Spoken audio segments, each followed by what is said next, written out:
Thanks everyone for joining us. What we're going to share with you today is how our firm, an architectural design firm, leverages virtual GPU technology for collaboration. Before we get started, I'm just curious, show of hands, how many of you are currently using GPU-enabled VDIs right now? Good, more than last year. How many of you are currently testing them? Not actually using them, but looking into it? Okay, cool. And how many of you are planning on testing them or implementing them in the future? Okay, awesome. Before we get started, I want to take a look at what we're going to discuss today. Why CannonDesign decided to virtualize our infrastructure, what struggles we encountered through the specific tools that the architects use for design, and how various configurations of virtual desktops we used over the years and what their shortcomings were, how we measure performance of these virtual desktops in order to develop our future infrastructure, what our plan for the infrastructure was using Grid 2.0 technology, and what are the benefits of our new design. So a little bit about us before we get started. I've always sort of considered myself a technologist.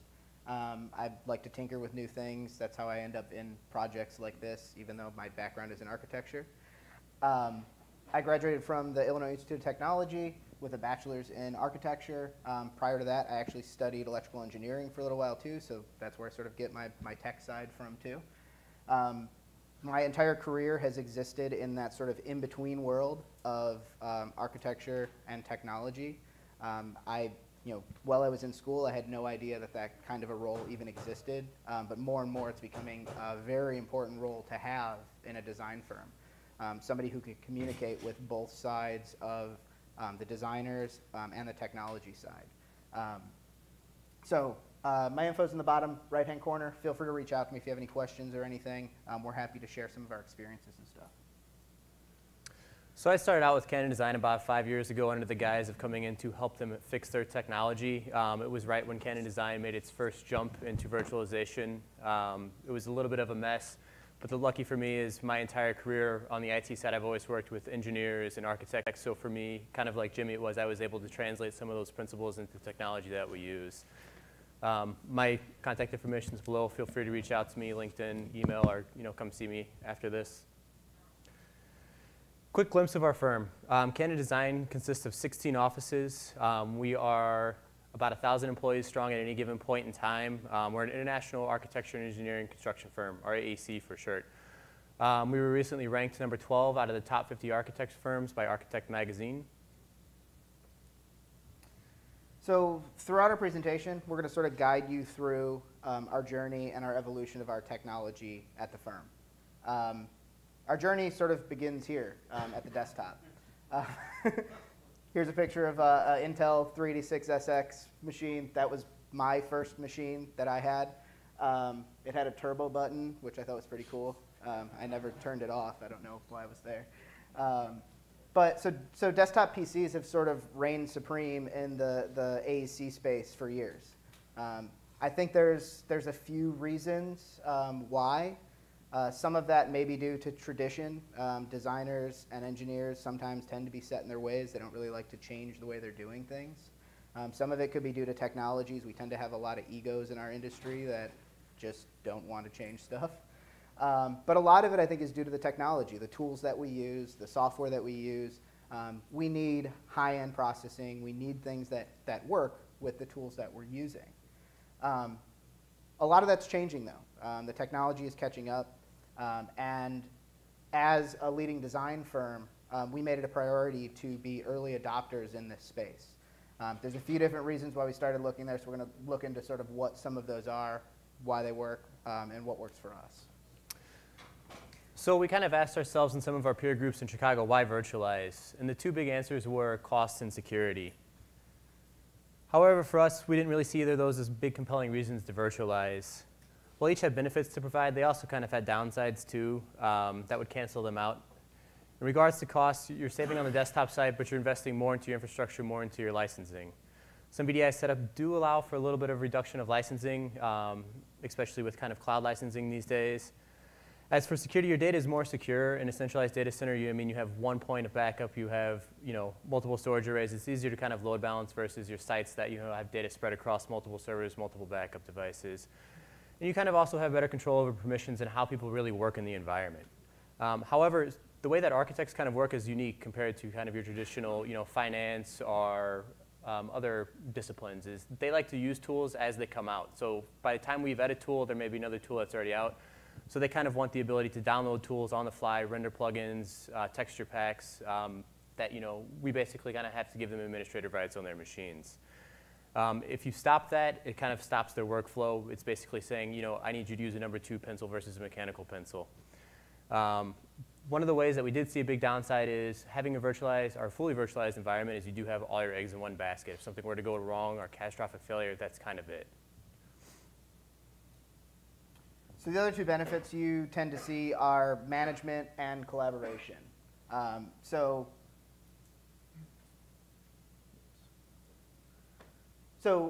with management, we really didn't see a huge upside to that.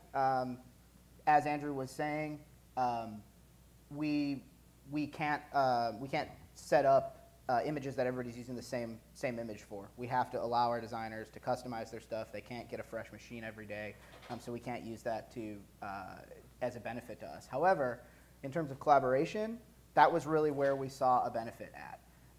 Every aspect of this for us was a reason to go to virtualization. One of our sort of core principles at our firm is something we call SIFMO, Single Firm Multi-Office. Basically, it means that we share all of our work throughout all of our offices. When we get a new project, we take the best designers for the specific cases that they're being used for from each of our specific areas, or our specific offices. We bring them together on a project, and they all collaborate and work together regardless of the files they're working on, and can move them around and adjust accordingly. So to kind of leverage back to what Jimmy was referring as SIFMO is we have 16 offices. As you can see on the picture, 2 of those are international. Every single Canon designer's workstation is located in our centralized data center. At that point in time, it was in Buffalo, New York. One of the great things about the ability of having a virtualized data center is it gives us a little bit of differentiator in the AEC space. If we bring on consultants, we can bring them in fully deeper into the projects by spinning up a VDI, rolling out. They're working side by side in our architects, sometimes in the office, sometimes from their office.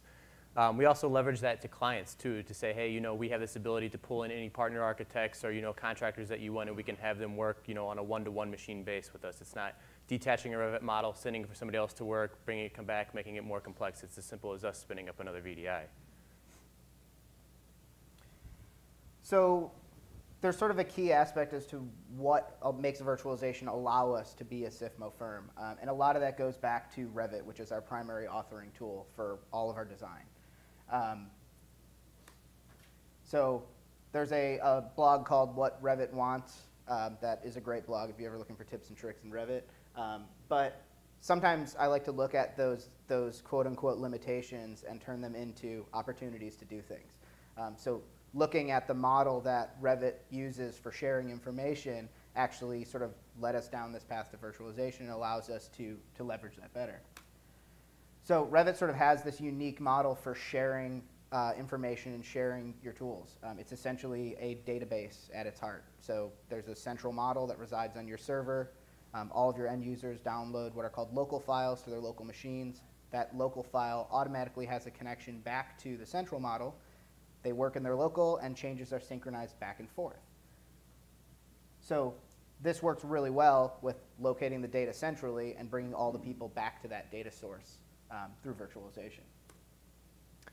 The downside to the way Revit works is it's a very chatty network applications, and it doesn't span WAN circuits very well, if at all sometimes. So what'll happen is, like Jimmy said, is somebody will pull down a copy of that local model from the central model. Pulling that across the WAN can take 3 to 4 times longer versus having it right next to each other. That's where virtualization kind of comes into play with Revit. Is you have your central model located right next to your desktop. So I mean there's milliseconds of latency between the two of them, if hardly anything. There are some problems still with even that in our virtual environment, but we'll talk about that later. So around 2008, CannonDesign decided to fully vest into SIFMO. The first step of that was virtualization, or bringing a centralized data center online. It took us some time, but by 2013, we had fully had everybody into the data center with a dedicated desktop and all of our data centralized within that environment. Throughout these years, other design firms really didn't start to play into this technology, yet alone put anything into production. So we were definitely early adopters of this, especially working with Autodesk. There was some trial and error over the years regarding configurations and setup. As you can see, here's a couple of them that we rolled across multiple years, starting off in 2008 all the way up in 2014 before we jumped into another data center. A lot of the time that we spent was what worked, what didn't work, and what did Autodesk or what did Revit like to play with the most. Our first machines used the standard software rendering VMware engine. After that, we kind of jumped up into VSGA with our GPU VDIs, and then kind of by the end of it, we were doing almost the one-to-one with VDGA machines. So we talked earlier about the network requirements for Revit. Well, its graphic requirements, the network lends itself well, the graphic requirements don't. This is an example of why that is. Oftentimes when we gave a virtual machine to an end user, the end user would tell us that it didn't feel right. It didn't feel like their desktop. The way that designers tend to work, they're oftentimes reviewing their work. So they're orbiting, they're panning, they're moving around constantly. If you stand over their shoulder and watch them do it, it's actually kind of absurd the amount of time that they spend just moving around the model, not actually doing anything on it. But if you take that tool away from them, they tell you that they can't function efficiently to do their job. So these are some of the examples of that sort of lag that you start seeing. And this concept of feel really became important to us as we were developing the new workstations that we were putting into place. We wanted to make sure that the end user's experience felt like a desktop. With the need to kind of solve some of the problems, we stepped away from your traditional virtualized environment and started rolling out racked physical workstation. This gave the users more power, that experience of a desktop sitting underneath your desk. It allowed the panning and zooming to kind of be picked up. It gave them more horsepower, having that bare metal experience. However, your density goes down. You have a one-to-one user station. These things are taking up 2 U's in your rack. They're power hungry. It was more of a wasted resource, but it was kind of a stopgap until we could find something better. So we analyzed the environment, and what we realized is it was very mixed. We had different types of virtual machines. We had the physical racked workstations. We even still had some people using physical workstation underneath their desk. Basically, the manageability of our environment was next to none. It wasn't anything like advertised with the traditional virtual environment. However, with all this technology, we were still leveraging collaboration, but just the management wasn't there and wasn't giving us what we needed to. All these different machines, too, also made it incredibly difficult to troubleshoot. We had 5 to 6 flavors of virtual machines. We had physical racked workstations that had different hardware based on what year they were purchased. It made it difficult to troubleshoot Revit models or rendering issues. And to be honest, too, on the older VDI, some people were still unsatisfied. And obviously, slow computers mean unhappy users. Unhappy users go look for new jobs. We were seeing this become more and more prominent as young designers were coming out of school that grew up in the technology age, that recognized the slow computer, that had faster computers at home or had faster computers in the school that they went to. And they were knowledgeable. And they were asking us questions as they came in, like, what do you guys use? Do you use desktops? Do you use laptops? How do you work in your environment? So we based kind of some of our decision making off of these items when we went to rebuild the environment. So before we started this rebuilding process, we wanted to make sure that we were making better, more informed decisions. We needed to be able to compare apples to apples. We needed metrics that allowed us to measure these machines' performances against each other. So basically, we had to identify what the bottleneck was of our current infrastructure, what was causing the pain, and how could we do that? We needed to understand if there was an easy fix for our current infrastructure or if we needed to totally rip it out and replace it. We needed to understand how to optimize our users, not for the traditional benchmark system. It's like, yeah, you got 9,000 on your 3D Mark score, but to really focus on the end user experience, which at the end of the day is what we were trying to sell. So we found a series of tools that helped us and everything that we thought was important to us to gather data. I'll say that these tools were tools that helped us. There are tons of tools out there, so if you're going to do this yourself, take time and invest and find the tools that are going to help you in your environment.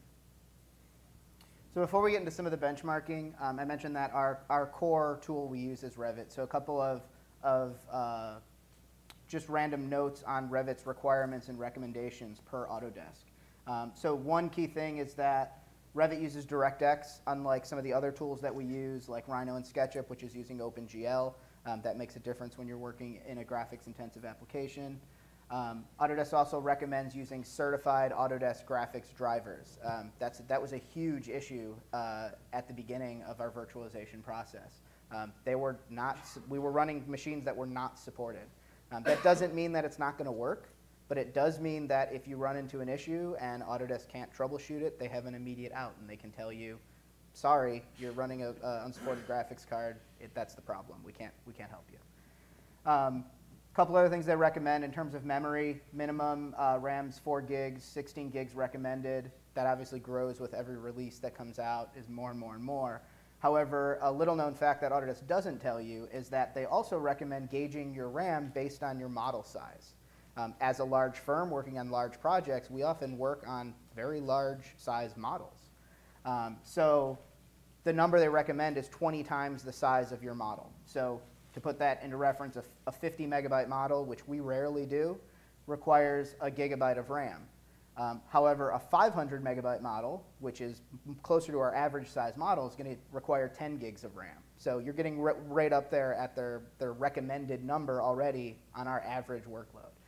So you'll see some of our numbers on our machines appear to be a little bit higher than you would expect, but it's because of those model sizes that we work on. Couple other things, hard drives are pretty straightforward. They ask for 5 gigs of space, minimum of 30 gigs if you're using another collaboration tool called C4R. But what we did find was SSDs make a difference. So they don't tell you anything about that, but that definitely benefits it. And finally, the biggest thing is processors. Revit's actually single-threaded for most applications. So throwing a ton of CPUs at it is not going to change the majority of stuff that it does. So these are just a couple of things that we kept in mind. All of this changes with every release. Even though most of what it's doing is single-threaded, they're constantly adding certain things. Rendering, obviously, is utilizing multiple threads. Some of the other things going on in the background are being added with each release where they're allowing it to be multi-threaded. So on to the tests. First benchmark that we used was a tool called RFO Benchmark. This is a tool specifically testing Revit. It's free. It was designed by a guy called Gordon Price, who shares it on revitforum.org. It's a group of people that maintain this and update it. Basically, all it is it's a scripted process of making a building. It goes through and it does all this stuff automatically. It tests a bunch of different aspects of what you do in Revit. There's a lot of different things that we do in the program, so it pushes its limits and tests a lot of different things that you can do. The other cool thing is that on the Revit forum website, people actually go on there and they do these benchmarks and they share the results. So you have this massive data set that you can compare machines to. I'm not proud to admit it, but at one point while I was doing this, I spent a pretty long Saturday night going through the entire forum and translating that into a massive spreadsheet, but it actually was really helpful. Another tool we used was a tool called Cinebench. This is another free tool from Maxon Software. It's based on the Cinema 4D engine. This one really tests CPU rendering capabilities and GPU graphics capabilities. For us, the portion that you see on the left side, that video, was sort of our first indicator of this concept of feel. We noticed that a lot of the machines that didn't look good on, we knew didn't feel right. So that was when we sort of started getting this idea of taking these quantitative results and comparing them with qualitative results from what our end users were telling us.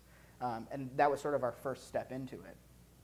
Again, this tool also offers industry comparisons. So like after you run your test, it'll actually pop up a little thing that says this is how you ranked compared to a few other people close to where your machine is. Another tool that we used is a tool called Holomark. This one's a free tool from a company called Holographics. This tests CPU and GPU capabilities specific to another modeling tool that we use called Rhino. Well, all of our designers don't necessarily use this, and it's not one of our core tools. A lot of our higher-end designers, who you'll see we start categorizing as renderers later on, this is one of the core tools that they use. Again, you can also, once this is done, it'll compare results to what people have posted on forums too, so you can start to see where your machine stands compared to others. We also looked at PCMark. This is probably the industry standard benchmarking tool. I will warn you that take the results that this gives you with a grain of salt. This is also the only paid tool that I'm showing you, and probably gives you the least accurate results of anything. Really the only benefit that we saw from this, it tests a wide range of pretty much anything that you would do as a normal computer user. Different types of workloads. You have like an office or knowledge worker workload, you have a home workload, you have a creative workload, and it goes through all this stuff and gives you sort of a holistic view of the computer, which is nice to be able to compare a few things that you're looking at, but comparing it to some of the specs that you'll look at other people posting, it's not really a good picture. Again, good tool to have in the arsenal, but probably the least important one to focus on. And finally, my favorite test, and what ended up being our most important test, we jokingly refer to as our Taylor Swift test. Essentially, all this is going to YouTube and trying to play a video on YouTube. That was something that was very important to us. All of our end users, regardless of what they were doing, we often do self-paced video learning. Doesn't mean you have to be a high-end graphics user to do that, so it was important that everybody could watch a video on YouTube. If you're wondering why this video, the day that we invented this test, we happened to go to YouTube, and that was the first video on there. It also happened to be a fast-paced, really high-definition video, so it was actually a good test to run on it. And this really started to give us that concept of feel and really start understanding what end users mean when they say, this doesn't feel right, it doesn't look right, I can't do something simple like watch a video. Which brings me to the most important part of this, and that's listening to your users. Talk to them. Find out what they think is good. Find out what they think is bad. We had people try out all these machines we were testing. We had them try out the machines that they were already using on a regular basis. But taking these results that are more of that qualitative nature, what's good, what's bad, why they think it's like that, what it feels like, we really didn't start getting a good picture of where we needed to go with this until we took both of those types of data, put them together, and started seeing connections between the qualitative and quantitative side. So once we did that, we sort of analyzed all of this stuff based on the machines that we were testing and what we had. We compared the results from all of our benchmarks with a primary focus on RFO benchmark, since it looked specifically at our core Revit tool. We stacked those up against other ones in the industry, both physical machines and other virtual machines, and comparing that to what our end users said for what they thought was good. You'll see that we're not very good where we're at on our original VDIs down there. And this was the kind of thing that you can show to people at an executive level, and they could say, whoa, we don't want to be all the way down there. So at this point, we started to try and understand what's our goal? What are we shooting for? Where do we want to aim for performance-wise? And what we found, based on looking at our qualitative and quantitative data, was that our users felt that our racked workstations were a good experience. So we said, OK, anything that we implement, anything that we test has to at least be as good as that one was. In August 2015, around the time we were kind of starting to look for our next generation of data center, NVIDIA announced Grid 2.0 technology for virtual desktops, bringing many advancements, including increased density, higher performance, blade server support, and multiple OS support as well, is something that drew it to us. At this point in time, we knew we wanted to use NVIDIA's technology, so it was time to start testing the new hardware. While Grid 2.0 offered more performance and higher density, there was something that was even more interesting to us about this. There were two variations of the card. The first time you could get grid technology was with in a blade was with the M6. This opened up even more options for us as our data center design began. September through October, we reached out to hardware vendors to start assessing our options in virtual desktop solutions with Grid 2.0 technology. At that point in time, there wasn't a ton of certified solutions for 2.0, but we were able to get our hands on a little bit of some older technology with the Dell Precision appliance for Wise, which ran Grid 1.0. From there, we basically kind of used that as our our jump into grid technology. We were able to start benchmarking that. We also used it as a stopgap to fill some immediate issues in our environment to start supporting our designers with newer technology. We were able to get lucky and work closely with NVIDIA, Dell, Cisco, and VMware to get some early hardware releases to test in our lab. The most interesting thing we tested was the Cisco UCS Blade configuration with the M6 card. The results were pretty promising compared to what we had seen previously with some of our environment stuff. We were getting much better performance and much better density in our data center. It appeared that the graphics virtualization technology had finally caught up with what we had needed. In addition to benchmarking single VMs, we also did some load testing too. I mean, it's easy to run one VM on a host when the other 5 are being idle. That doesn't give you good results. We also tested with different profiles that Jimmy mentioned, a renderer, a designer, and a knowledge. And we also staggered them across the environment as well to kind of get some true metrics of somebody working in the environment. It's important to understand, too, that our users aren't going to be hammering their VMs 100% of the time. However, like anything else, we do have deadlines where we'll have whole teams working into the wee hours of the morning. And at the same time, too, we'll have people rendering across the environment on different hosts, too. The load balancing testing helped us determine how we were going to set up and how we were going to configure the environment. So what did we end up doing? Well, we came up with what we believe is a high-performance, cutting-edge infrastructure for our new data center. This is the final configuration of what we decided to go with. It's a Cisco UCS Blade, the B200 M4 paired with a Grid M6 card. We were able to fit 8 servers inside, or 8 blades inside of an enclosure. We wound up going with 14-core Xeons that offered, better clock speeds. Mm-hmm. And we also, too, went with a full flash SSD backbone NetApp storage device.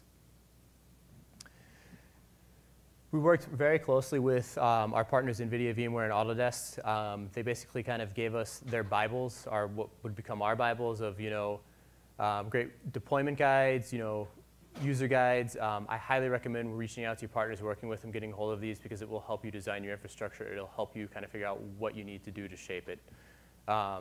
It was awesome. It definitely got us started.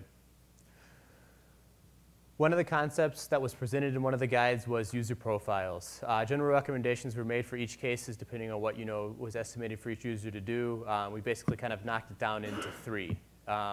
Here you can see our basic 3 profiles: the knowledge, the designers, and the renderers.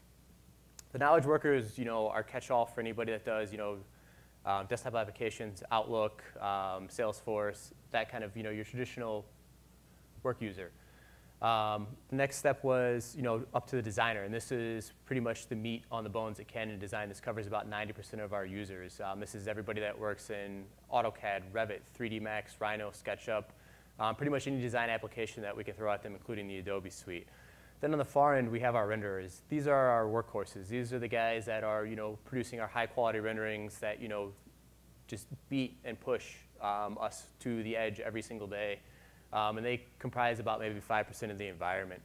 The biggest difference between the designers and the renderers was the cores. We are heavily using V-Ray, which is a CPU-based rendering tool, so the more cores you can throw at it, the faster you're going to see your results. We also upped their GPU profile to 4 gigs to kind of give them a little more punch when panning and zooming and working in large 3D models. So how did these stack up? I'll go back to my benchmarks again.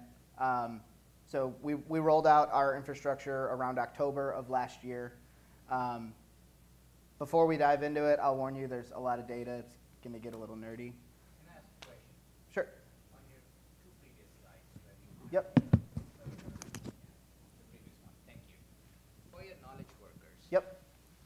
For your knowledge workers, how are you sizing your VMs based on Windows 7 to Windows 10? Have you seen that Windows 10 requires more resources? Are you planning for that? So actually, one of the big things that we didn't talk about in this presentation is we wound up leveraging persona management. So the bulk of that end user data is stored on a CIF somewhere, so that actually that 256 gig hard drive is minimal, full of applications and so on. So I mean, I think there's about 180 gigs free of that right now. Windows 10 will probably bump up the size a little bit, but will probably remain the same with the designers and the renderers.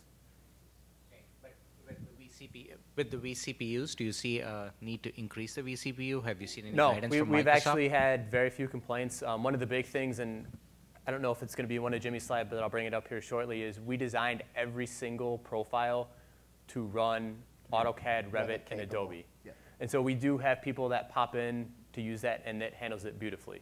I mean, it's not going to handle the large models, but it's going to handle the quick pop-ins and touch-ups and edits. So we tested basically all of these machines that we were testing out compared to physical machines that we also had from vendors, also compared to our old VDIs that we were working on. So that's what you're going to see in all of these various data sets that I'm going to show in a second here. As I mentioned, for comparison, you'll see that there's two physical machines at the bottom, a high-end laptop and a high-end desktop for comparison, because as I mentioned, we were interested in this concept of a desktop feel, so we wanted to compare desktops and physical machines along with these.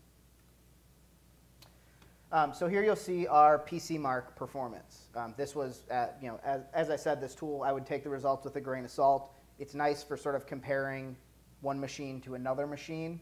But what these tests actually ran, so the office productivity one is our quote-unquote knowledge worker type tasks. Our home computer is still sort of like what our knowledge workers would be doing, and then our creative task was closer to like what the designers would be doing. So we didn't take a whole lot away from the data that we got from these, but what we did start seeing was significant performance increases overall. So if you're looking at our previous VDIs, which is the dark ones all the way at the top, they're definitely being blown out of the water by the newer machines. And the bottom test, the creative one, which is probably the closest to our designers, PC Mark failed on it. It wouldn't even run on it, no matter how many times I tried. So, I mean, that's just something that we were able to take away from it, but probably not the best comparisons. Looking at Cinebench, it started to get a little bit more interesting, more of what we were looking for. So Cinebench, again, focuses specifically on the graphics performance, testing OpenGL support, which all of our Adobe products use, Rhino uses, SketchUp uses, which are other tools that we use.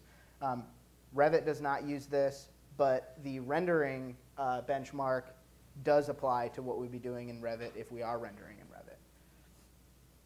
What you'll notice is that all of our machines, our sort of takeaway from this was all of our machines scored above 60 frames per second, which was HD video quality. So that was a huge benefit to us. And then the rendering aspect, we started realizing, which we knew, but this sort of backed it up, was that it's simply CPU based. The GPU had nothing to do with it for our rendering case, since we're using a V-Ray for the most part. But it was very linear. More CPU, better scores in this one. The other tool was Holomark. This one specifically tested our Rhino performance. Again, Rhino being OpenGL based.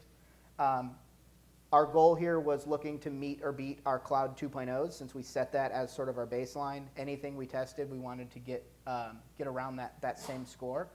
So you'll see that all of our new machines achieved that goal, including our knowledge worker. So as Andrew was mentioning, even our knowledge workers, who are your typical office workers, we wanted to make their machines Revit capable, meaning that they're not in there on a regular basis. They're probably not the ones in 500, 800 gigabyte models that they're working in.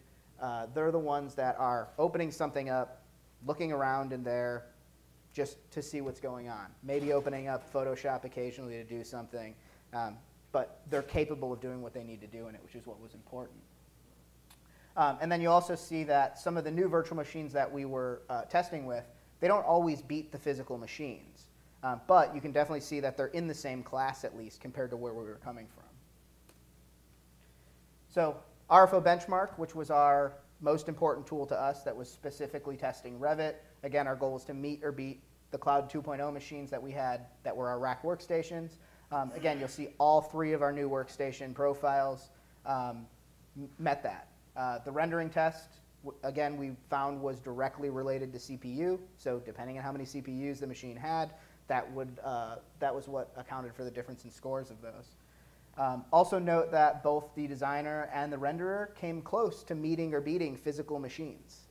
So that sort of started backing what this all meant for us, and that we were actually getting close to our goals. Everybody's favorite thing, what is the cost? This was really important to us. I mean, as we were going to build out new infrastructure, we had to make sure that, we weren't just throwing money, into a hole and it wasn't filling up. Here's a couple insights of, what some of our existing hardware was, what some of our newer hardware that we were looking at was, and just a breakdown per user. Keep in mind, these don't include kind of the ancillary things, software, support management costs. This is just kind of the pure infrastructure side of it. So let's take a look at the lowest price. Everybody wants to save money, right? Who doesn't? I mean, going to the CFO and asking, for a, $15, $20 million check isn't everybody's dream. So we should buy whatever the cheapest, right? Well, no, the lowest cost per system was our old VDI setup, which you could see from Jimmy's benchmarks, just weren't cutting it. The best two contenders were the physical laptops and the knowledge and designer profiles that we had established for on the UCS side. So if the cheapest is bad, the highest price item should be the best, right? Not necessarily. The highest price was our Cloud 2.0 system, which was a single user workstation. The cost was just way higher, than was maintainable to buy, 900 people in a firm one. What actually gets you the best performance all was the HP desktop and the higher profile on the UCS side, both of which cost less than your traditional single user racked workstation. Cost aside, what was our goal? Our primary goal was collaboration. The whole point of this was, to continue that SIFMO collaboration, have everybody working right next to each other. While the physical machines gave you great performance, they just couldn't compete with the collaboration abilities of a virtual environment. So if you're looking to get into virtualize your environment, the best thing that I recommend for the small startups is the Dell Precision appliance. I mean, literally plug and play. We got them up and running in less than an hour each. They hold about 4 users. I mean, I totally recommend them. As mentioned, we value collaboration as much as possible in our virtual environment. And for CannonDesign, I mean, it was the go-to. It was what ultimately drove us to choose, the UCS platform was, it had great collaboration, had great performance, the flexibility was amazing, and it gave us virtualized GPUs that were dependable. So what kind of results are we seeing with the new infrastructure? First off, we downsized our data center footprint by retiring 300 plus physical racked workstations. I mean, that was huge. I think that was about 15 racks total. We had users that were on those that jumped to the virtual machines. They actually saw an increase in performance. We had people on the older VDIs that jumped to the designers and the knowledge workers, and they also saw huge increase in productivity. Basically, what we tracked was time savings. Panning and zooming in those things on the earlier slides was wasting about 310 seconds a day, which basically broke down to about 13.5 hours a week overall, just depending on how the architect worked, which at a billable hour of $185 breaks down to about $2,500 a week in loss. So that's sort of our journey. We're still on it. We're looking to what we're going to do in the future now. We're in an environment where everything's working for us. We're now looking at optimizing that, figuring out a roadmap for where we're going to go with it, what's our best path for upgrades and things like that. I encourage all of you to sort of take your own journey. I don't think that there's a sort of end-all, be-all answer for any of this. It's going to be different to each firm's need. Tools that you use, your culture, your people, how your organization is structured, all of that is going to affect a successful implementation of a virtual infrastructure. Feel free to reach out to either Andrew or I for any questions. I'll also shamelessly plug our session tomorrow. We're in the same room, 1 p.m. The session tomorrow is going to be more details on our actual implementation. Things like tips and tricks, tweaks, stuff that we ran into that's important as you're implementing this kind of stuff. Not necessarily as fun as the one today, a little bit more information, technical type stuff. But highly recommend it if you're at all interested in going down this route. Things that can sort of save you some headaches that we ran into. So that being said, any questions? Maybe you'll talk about it tomorrow, but what about the user side? Are you using thin clients or cheaper laptops? We're using zero clients. We did a kind of little bit internal, it wasn't covered in this presentation, where we looked at your traditional desktop or laptop PC with the VMware client versus a thin client versus a zero client. And once again, it's all down to user experience, and we had our best user experience with zero clients. Okay, thanks. Thank you for sharing. Very remarkable. Couple of questions. First, what level of hand-holding did you get from the vendors, like hardware or a software vendor, or did you have a complete ownership of the risk involved in the project? I wouldn't really say we had any hand-holding. It was more when we would test things out if we ran into issues. Part of that is just developing a partnership to begin with and having someone to turn to. A lot of this stuff was new to them also. Exactly. I mean, Cisco, for instance, we were one of the first people to start testing those Cisco blades with the M6s in them. They were learning along with us. We were helping each other in that partnership. So I wouldn't say they were giving us the answers to everything because we were exploring things together, really. Right, and one of the nice things is our data center provider at the time had a huge, I think, 1,800 square foot lab. So we could say, we need this, we need this, we need this. They'd reach out to their partner networks, bring it in, we'd configure it, and we'd test it. So I mean, we weren't investing anything to test or develop for an environment. It was all done through our data center provider. Next question, what is the highest latency site, if you can share the numbers, and how is the user experience over there? So on the continental United States, our highest latency site is Vancouver. It's about 51 milliseconds. So we use MPLS layer 3 circuits that are private to go from the edge to the data center. We do have an office over in Mumbai. Their latency is about 218 milliseconds. It's still incredibly good user experience for that. So I spent about a month over in India a couple years ago on our old environment. It was okay, it's great. It was easy for them to kind of work, but then when we jumped to the new environment, it was almost quite like I was sitting in my office in Chicago. Thank you. And how do the upgrades work, given that now you have multiple applications all running on a same system, and different applications require the upgrades at different time in the year? So does it require more planning upfront to do the upgrades? It definitely does. Not to get into too much dirty laundry, but our former hosting company was very negligent with that. So I mean, that was first and foremost a big thing with us, was maintaining upgrades and making sure that we matched that. So I mean, we knew it was coming, we braced for it, and we've just accepted and adopted it. We do have a small lab that we test everything in before we roll it out into production. I mean, we just handle it as it comes.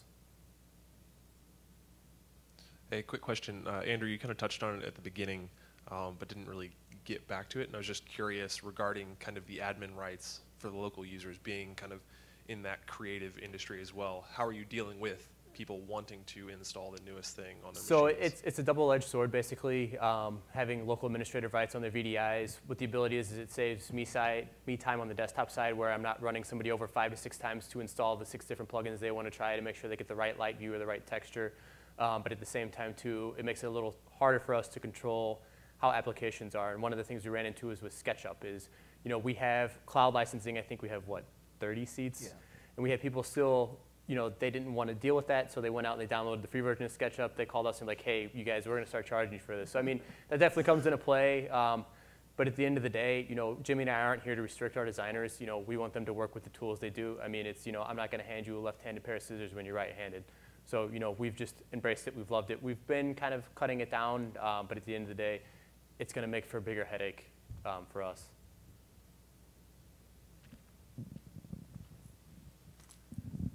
Similar question to what the gentleman in the front asked, but when you, talking about the remote sites, when you did the benchmark testing, did you do it from the data center? And if so, did you have any way to benchmark from the remote sites, like a click-to-photon type of benchmark test? Not necessarily. What we did is we leveraged some network technology to simulate latency in a lab to do that. We simulated all the way up to, I think, 350 milliseconds. Not that we would ever need it over in India, but we do have an office in Abu Dhabi, and by the time you're done bouncing around all of that fun stuff, it picks up latency. For number-wise, we already knew what sort of our goals were because we were able to align that the qualitative and the quantitative data for a couple of our tests. So we had numbers that we could run a test and say, that's the number that we have to hit. So when we did that testing, we basically just induced the latency and said, can we still hit that number? And assumed that that was giving us the feel that we needed. And then you already, I guess, brushed on it, though, the end user experience in those sites, even on Revit, even rotating models, it's smooth enough for them that it doesn't get that jumpy, kind of jittery.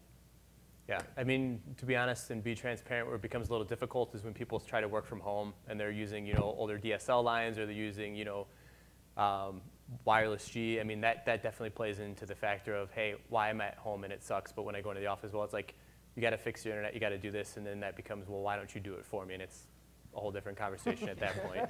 And then last question, are you using PC over IP or Blast Extreme? So we're using PCOIP. We're kind of looking into jumping to Blast here shortly. I mean, like Jimmy said, we started in October, but the actual environment is less than 6 months of total production, or 100% production at this point.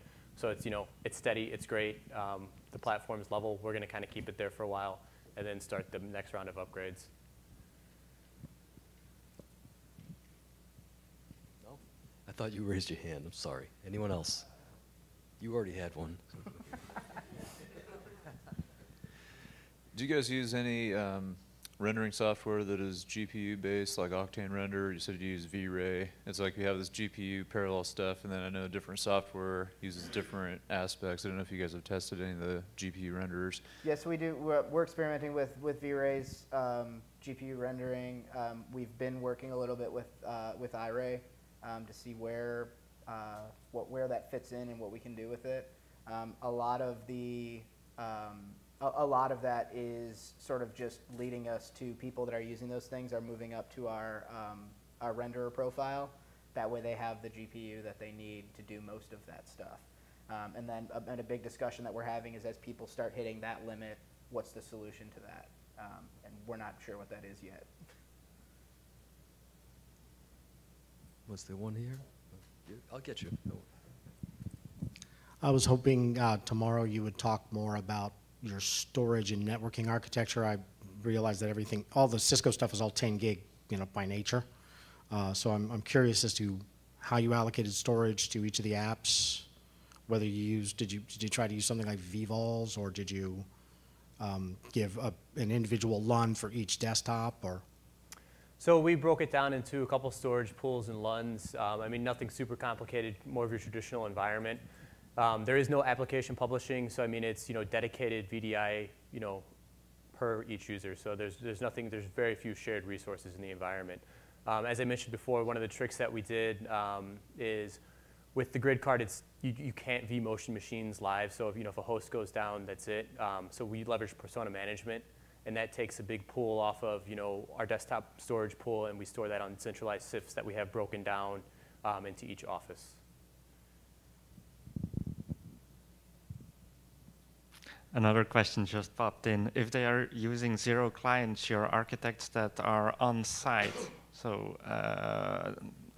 do they need any remote access? I guess so. So on the building site itself. So the architects, I mean, basically, we want to offer everybody in the firm the ability to have remote access. We have a couple people that actually went out and bought zero clients from home and bought, you know, dual monitors, and that's how they work from home on Fridays. Yeah, but on the building site, so on the construction site.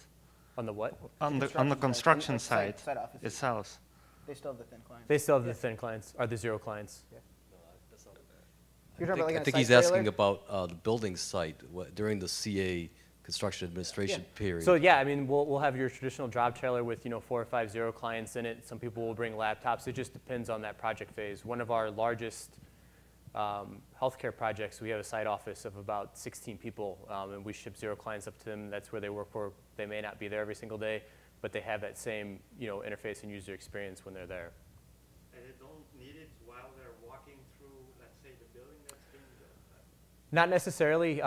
We've adopted a lot of stuff with iPads, but as far as being in Revit and doing all the stuff that we kind of design the system around, they don't do that walking around in the buildings. It's different types of stuff. Usually, if they're doing that type of stuff, they're just accessing data sets, and the GPU aspect of it doesn't really become an issue then. It's just the ability to tap into the data that resides on the servers at that point.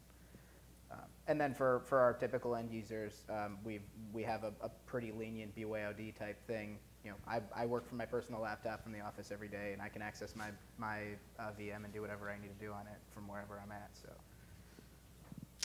So one more question then. Okay.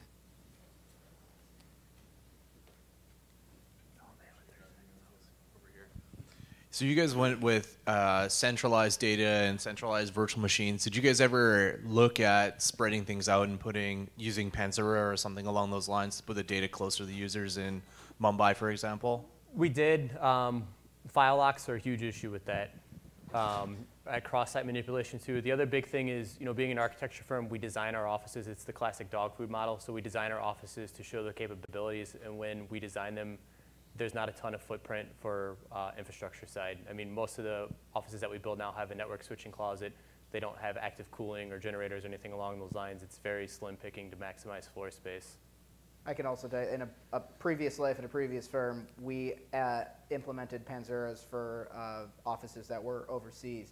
And we only did that because we were not able to get adequate VDIs at the time, honestly. Our end users there, it was unacceptable, the performance that they were getting, so we went the Panzera route instead.